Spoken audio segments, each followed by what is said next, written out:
Welcome back to the Public Relations Podcast. I'm doing this today as a bit of a special episode because I wanted to share something with you from a spin-off project of the Public Relations Podcast. And it is called PRBites. And as a subscriber to the show, I'm sure you've heard me talk many times about various projects I'm trying to do to sort of support the podcast. Well, PRBites is part of PR Break, which is one of those. And there's a lot of content going into that. And I thought you'd like to hear some of it.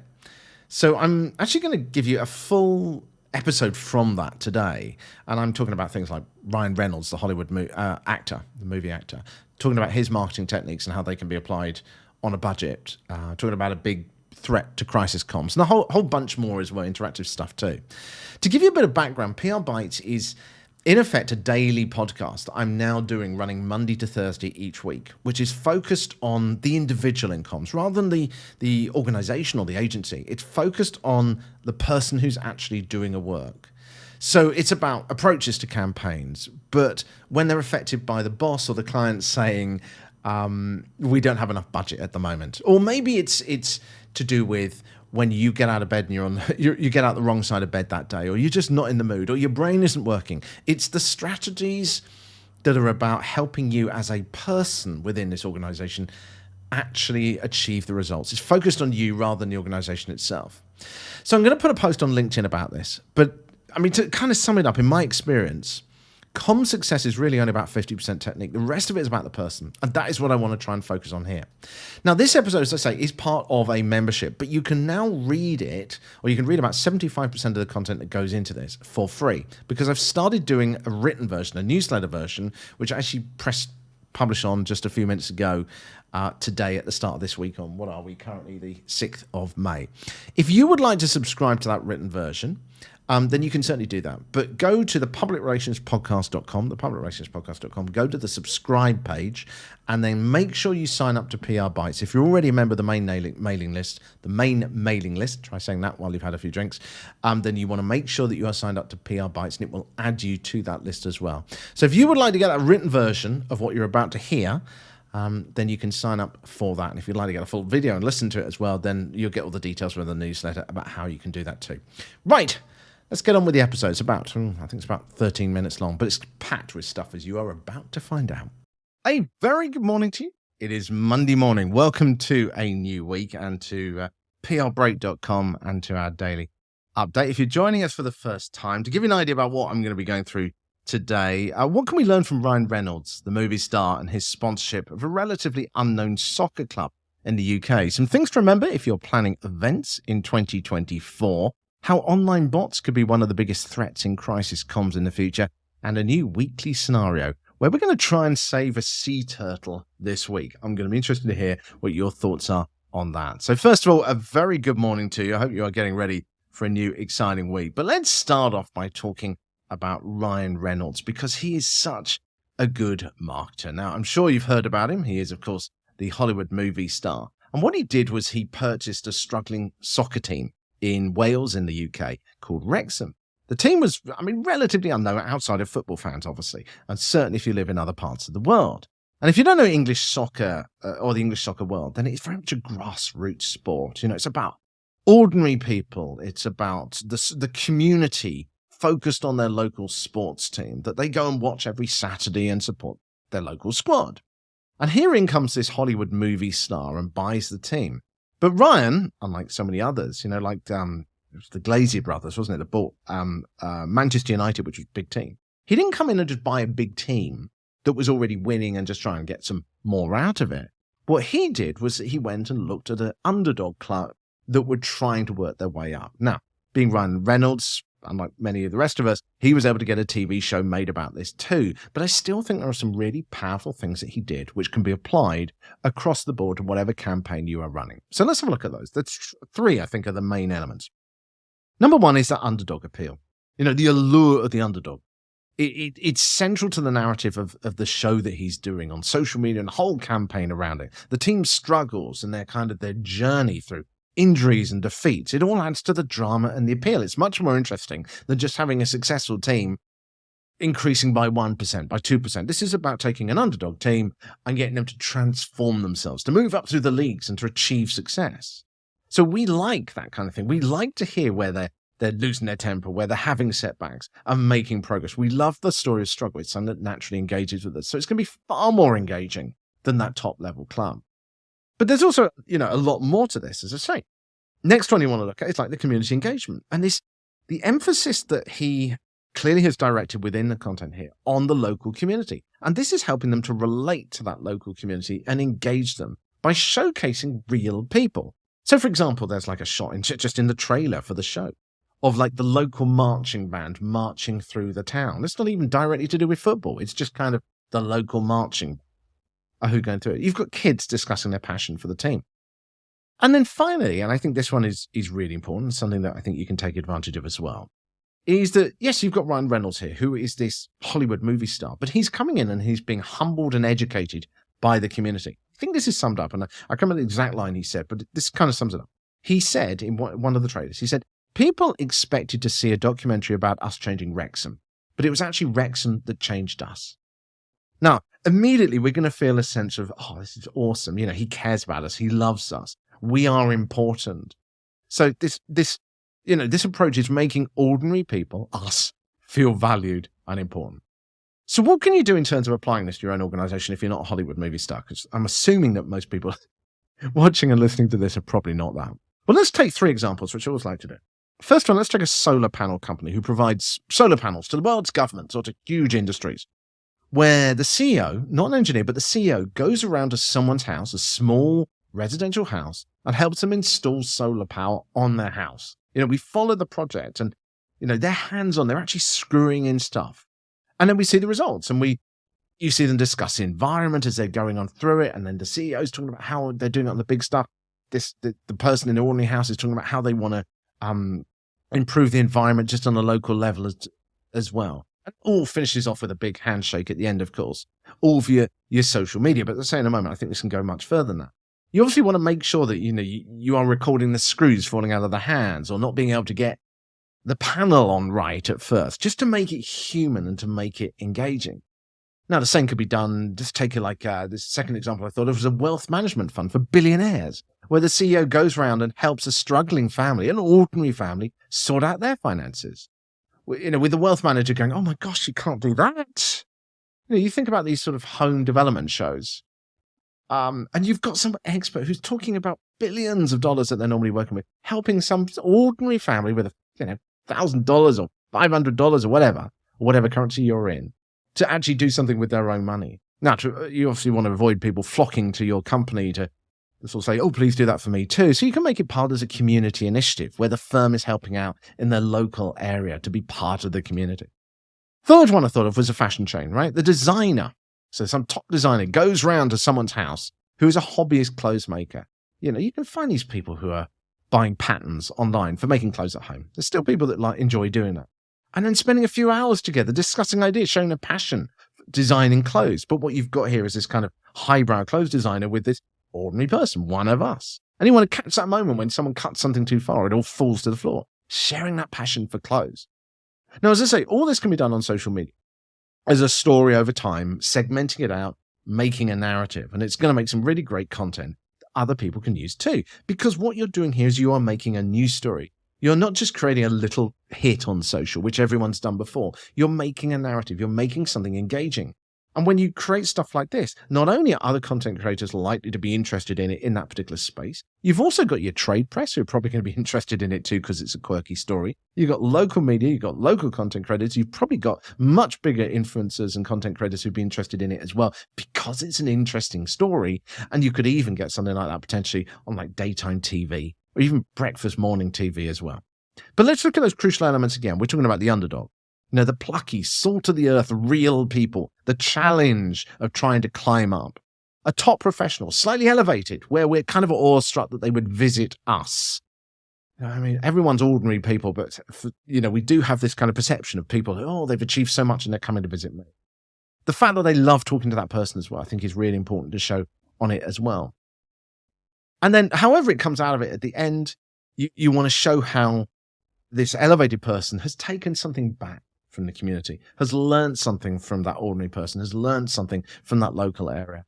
X had a really good point that I'm going to take back when I'm designing the next range for next year on the Paris catwalk, whatever it is like that. You can see the content being created here. And as usual with these ideas, they can often sound big. But if you think about it, with a mobile phone, you could film this stuff quite easily. And you could be engaging other media and getting them involved in it too and excited about this particular story, providing you've got that narrative development. Right, that is the giant killing idea for today. Let's talk about a few other things. Let's start off with today's challenge. How do you stand out when you're regularly trying to pitch a content creator with new ideas? And the answer is by not pitching an idea. By not pitching an idea. Say that again, I laugh as I say it. Most content creators get pitched ideas all day long. You want to simply try engaging with them on something personal instead. So here's today's challenge to build some social credit with them. Spend 5 minutes checking your contacts list for someone you would value remaining connected to. Then remember or find one personal thing they like. Just look through their feed, see what they've been commenting about. Then message them and say something about it. So like, I saw this article recently that it was connected to that, or we did this the other day ourselves, actually, or I saw you did that. Do you have some advice about that?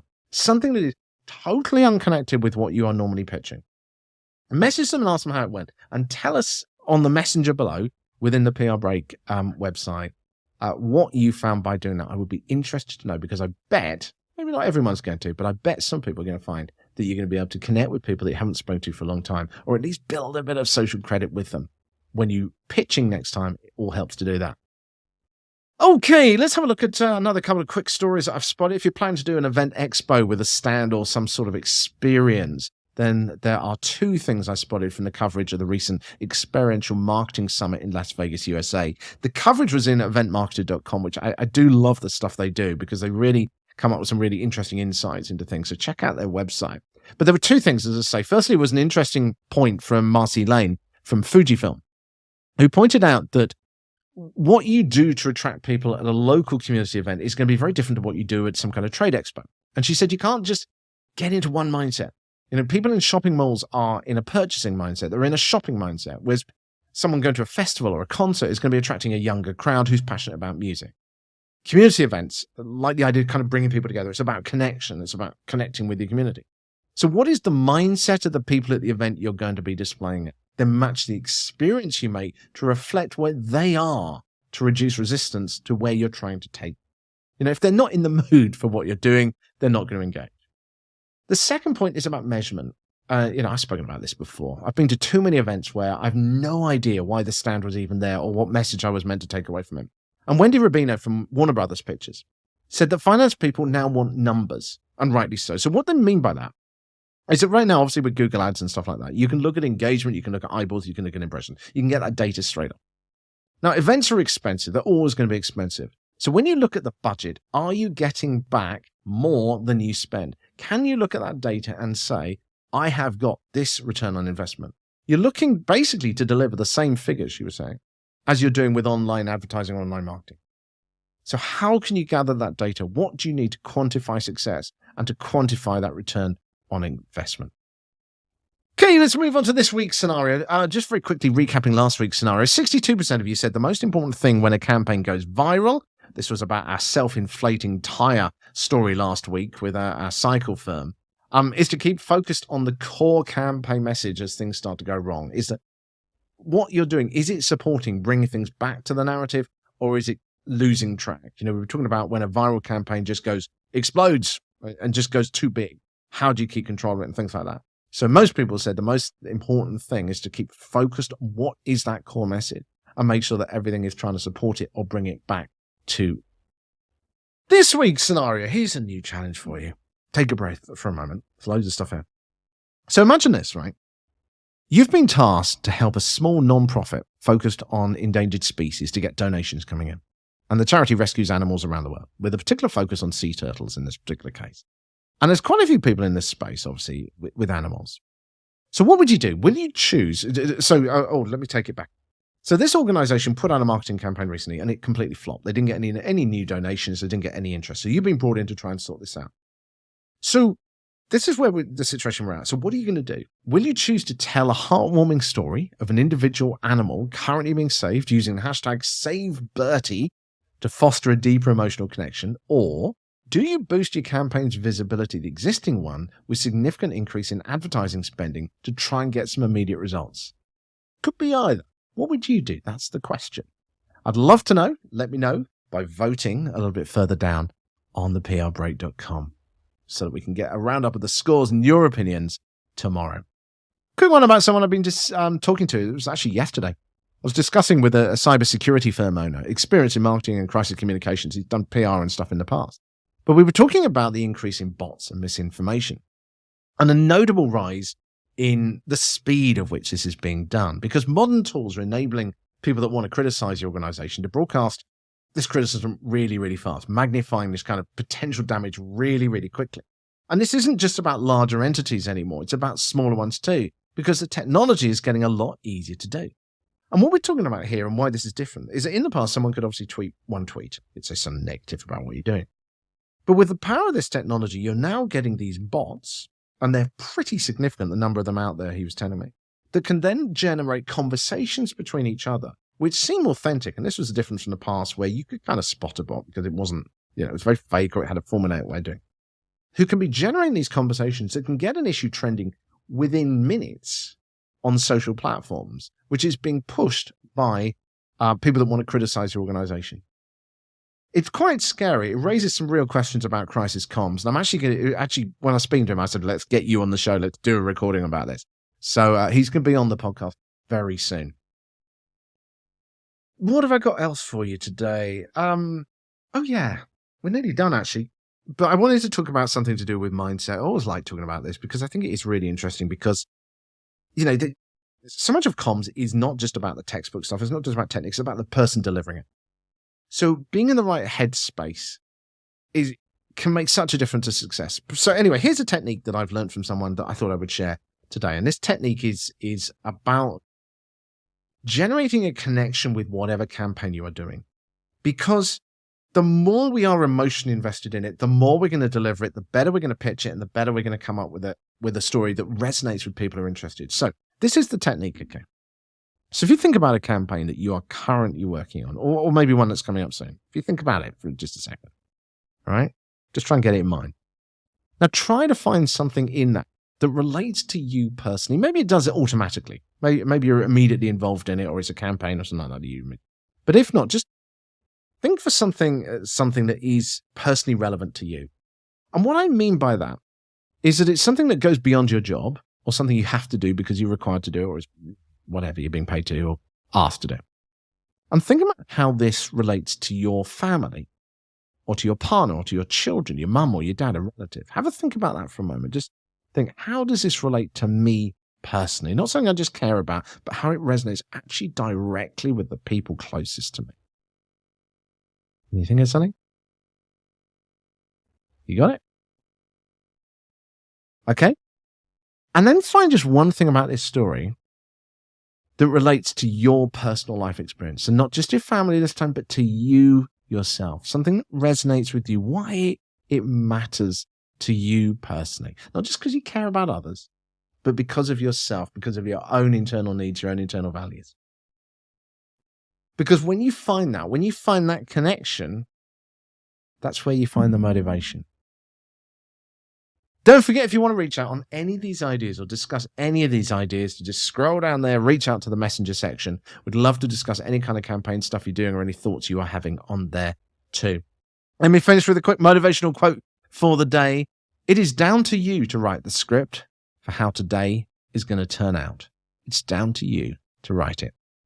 Let us know how it all goes. I'll be back with PRBites tomorrow. Speak to you real soon. Bye.